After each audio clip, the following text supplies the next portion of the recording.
I'm at the Erie County Courthouse. I'm here because in the mail I got a letter that says I've been summoned for jury duty. Now, I've never been called. I don't know what to do. I'm kind of nervous because I don't know what to expect. So I'm going in and let's find out together. We're inside the Erie County Courthouse, and sitting next to me is Tom Aaron. Tom is the court administrator. He's the boss. And Tom, it's nice to see you. Thank you for making time for us. Thank you. Phil has been called for jury duty. I don't know. I'm scared. I'm nervous. I don't know what to expect. Please put me at ease and tell me, what's the process? Well, the process starts, we mail out approximately 3,000 jury summonses 10 months out of the year. And when people get that jury summons, there's a couple things that I think it's important for them to know as receiving their jury summons, is that Erie County uses what is called the one day, one trial method of jury utilization. In Erie County, what that means is when you get your summons, you have to report for one specific day. And when you come in for that day, you may be selected to be a juror on a specific trial. If you are selected to be on a specific trial, you have to serve until the completion of that trial. Okay. Most of our trials last a day to a day and a half. That is the average. If you're not picked for a trial, you're dismissed and you can go home and you have completed your jury service. Where that's different from other counties, some of our neighboring counties will call in jurors, a fewer number of jurors, but you have to report for 10 days in a row. So you would not only, you have to come Monday, Tuesday, Wednesday, Thursday for 10 days until that term of court is over. Okay. So we believe that our system works pretty well. It may mean that you get called more frequently, but when you are called, you serve less time. Great.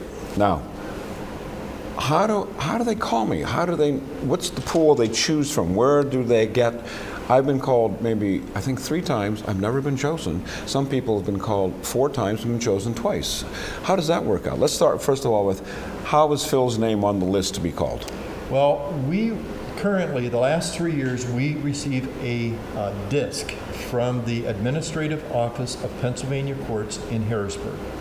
And on that disc is a list of names that are generated through combining the state income tax rolls, the Department of Public Welfare rolls, voter registration rolls, and driver's licenses. And they do a process where they try to clean those 4 lists, and they give it back to us with no social security numbers or anything like that. It's just a name and an address. And then we input that into our computer system, and that makes up what we call our master jury pool. So Phil Fatika's name hit one of those 4 possible lists. I don't know which list your name may have hit, but it hit one of those 4 possible lists. And when it hit that list, it became part of our jury pool. We get an updated list once a year from the Administrative Office of Pennsylvania Courts. Okay. Well, I get the letter, and all of what you're telling me is wonderful, I think, and fair, but you know, Tom, I don't want to come. I'm sorry. I don't want to show up. Do I have choices? First of all, I would tell you, as I tell a lot of people when I get the phone call, it's your civic responsibility. It may not be the best system, but it is the best for the people in our communities. There's ways that we could always, I wish people didn't have to wait, and I wish it would proceed faster. Sometimes justice is slow, and there's advantages to having jurors here. I would ask you, if you or a member of your family or your next door neighbor needed a fair juror, wouldn't you want them to know that they would be able to get that? And that's what we can provide. We can provide a group of people that are fair jurors. That's what I hear a lot. I hear a lot about the people saying, gee, I come in and I gotta wait, and what are they doing? I'm waiting. I can't read another magazine. I'm waiting. How do you answer those questions? What's going on while they're waiting? Well, we do approximately 120 criminal trials a year. We do approximately 20 to 30 civil trials a year. That's how many that are actually conducted. The first thing I would say, the most expensive thing that the court does is conduct a trial.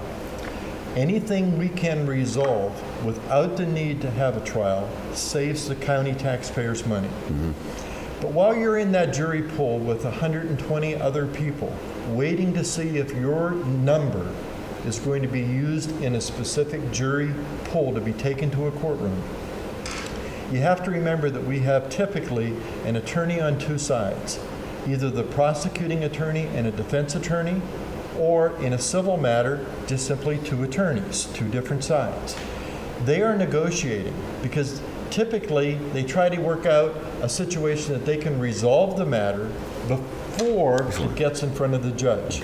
So a lot of times the reason you're waiting is because we think that there is a possibility, or the judge thinks that there is a possibility that this situation, whatever it may be resolved before we have to expend the time, energy, and money to conduct a trial. Okay. Now, Phil is in, he fills out all the forms, he's waiting, and they go, yes, we're going to choose you. And you are going to spend the rest of today, possibly tomorrow, here. Do I receive any compensation? Can I call work and say, hey, I'm not going to be in work because I have to serve on a jury? Do I get penalized by work, or does work say, no, you are allowed to go and do this? I would hope that most employers would have some type of method within their organization that they would, number one, they have to permit the people to go and serve on jury duty. They do not have to pay people for their time on jury duty. Most employers do, but it's not a requirement. As a county, by statute, by Pennsylvania statute, we pay you $9 a day for the first 3 days of service as a juror, $25 per day for every day thereafter. In addition, you would be paid 17 cents a mile. You don't get rich being a juror. Not a lot of money going around there. I guess I would come back with, and I tell a lot of people this, you shouldn't be doing it for the money. This is not meant to pay you what's fair. Would $20 be fair, or $100 be fair, or $500 be fair? And remember that every dollar more that you would be paid, you would be in effect paying for it through your tax dollars. It shouldn't be done for the money. It is done simply, this $9 simply is to buy your lunch that day. It is something very, it's not meant to be a form of payment for you. It's sort of to reimburse some of your expenses. It is a civic duty, as you said. It is and a it's civic responsibility. Civic responsibility. So, court is in session, and now I'm going to be picked on a really big case. There's a murder here, and they're going to go, let's take it to the extreme. They're going to go for the death penalty, let's say. That could be quite expensive. A lot of key witnesses have to be called in. Expert testimony has to be called in. Let's first of all say, do I have the right, when they're vetting me, to say, you know, Mr. Attorney, I can't do this. I could not pass judgment on an individual's life. Do I have that right? Can I say, no, take me out, I can't do this? You have that right to bring up that objection. It would be then up to the attorneys and the judge whether they would elect to pick you as a juror. Knowing that, and I can't answer for the judge and I can't answer for the attorneys, but that would be up to them to determine if they think you would make a juror that they would want on that jury panel. Okay, so I'm going to say, no, I can do this, and I'm going to listen to all the sides, discuss this, and I'm going to weigh the evidence, and I think I would be a very fair and impartial, and I'd listen very carefully and make a judgment based upon the evidence, and as opposed to my predisposition that, doggone it, I know you, Tom, you're guilty no matter what anybody says. Right.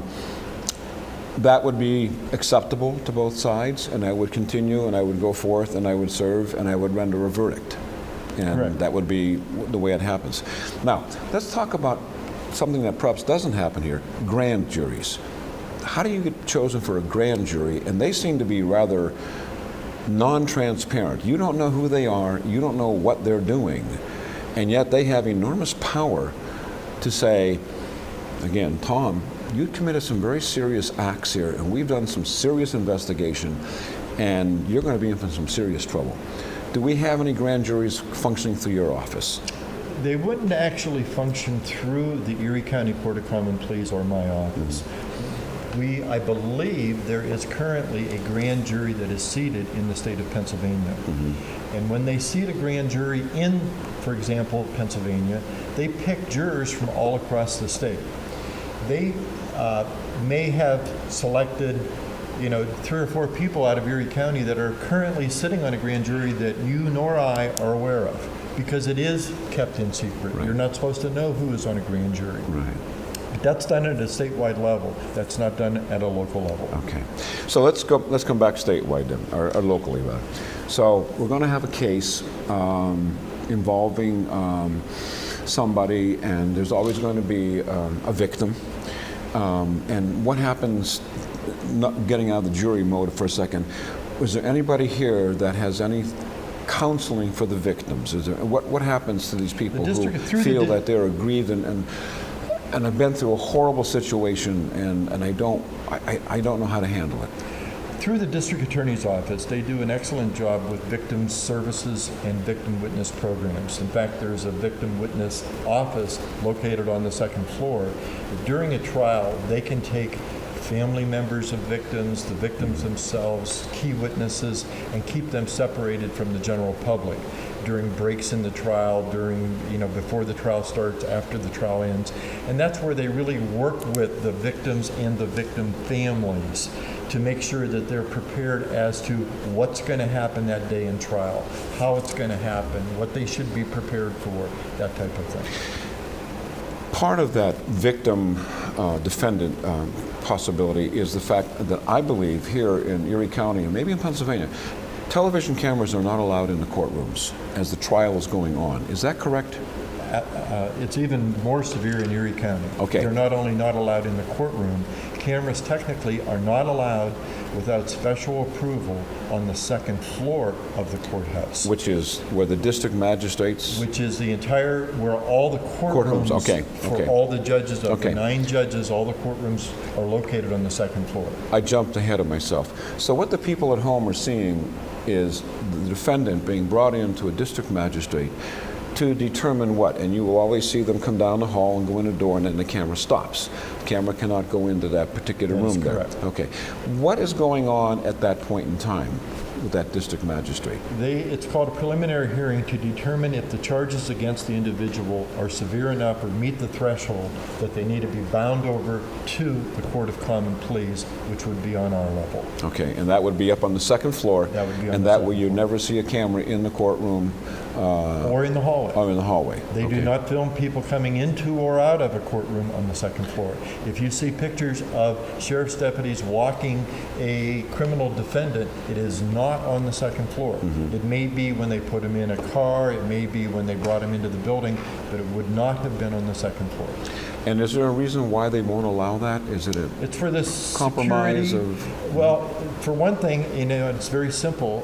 In fact, that a lot of people that have these cameras, the light shining in sheriff's eyes can be a very severe security problem, that they get blinded and they can't see. It's in addition to protect the privacy of the victims and the witnesses that are involved in the case. Okay.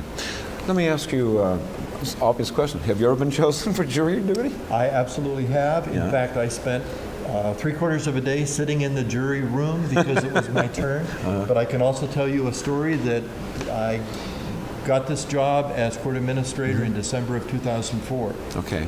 In February of 2005, my wife was picked for jury duty, and to this day she feels it's because I put her on it because I was in the position, which isn't the way it works. So you're not a lawyer, and you're not a district lawyer. magistrate. You're not a judge. I am not. But yet you function in making sure that the traffic knows when to go, stop, and pause. That's what I try to do. Okay. We have had judges that have been picked as jurors. Really? We have had judges that have been foremen of jury panels on specific trials.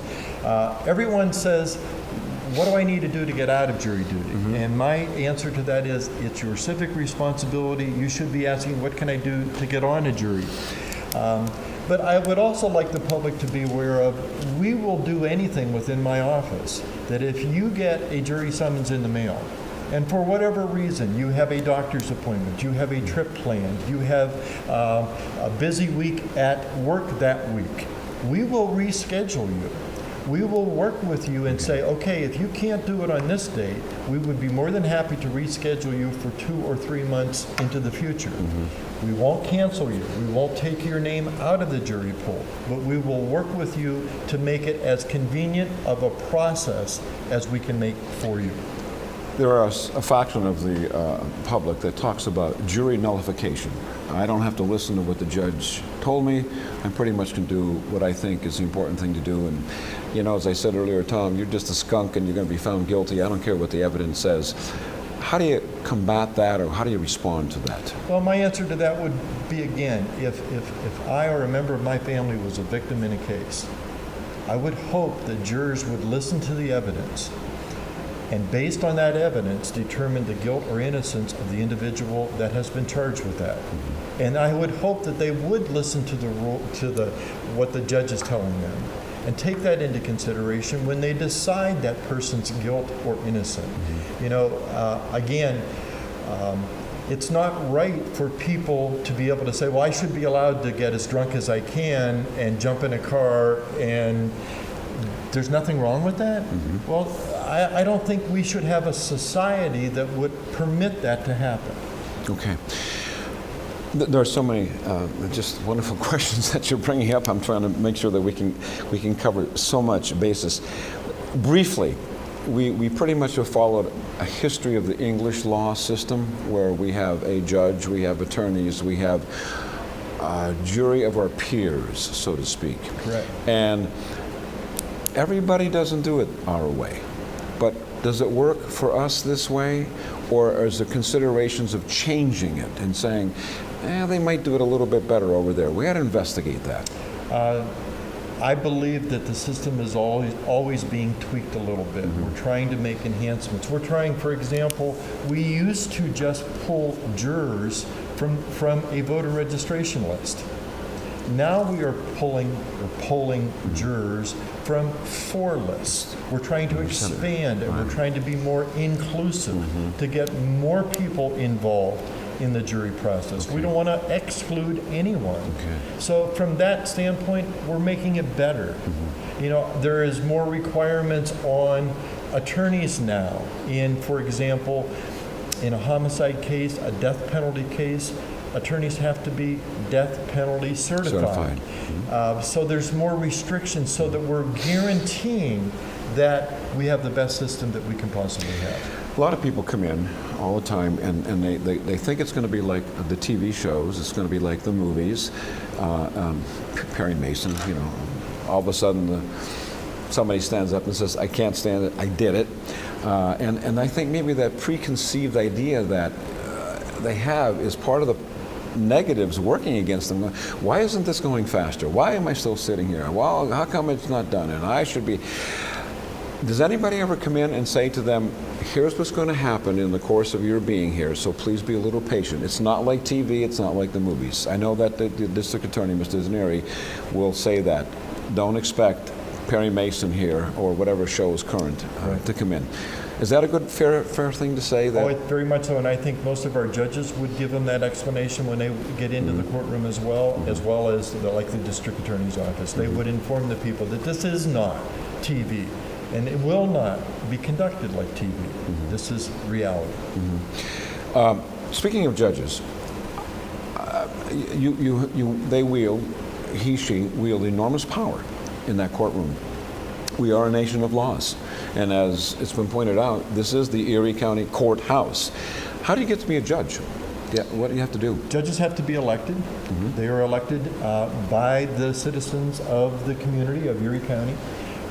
Judges are elected to a 10-year term. Once they are elected as a judge, they then, at the end of 10 years, can run for what they call retention vote. And that retention vote is simply a yes-no vote. They're not running against anyone. Okay.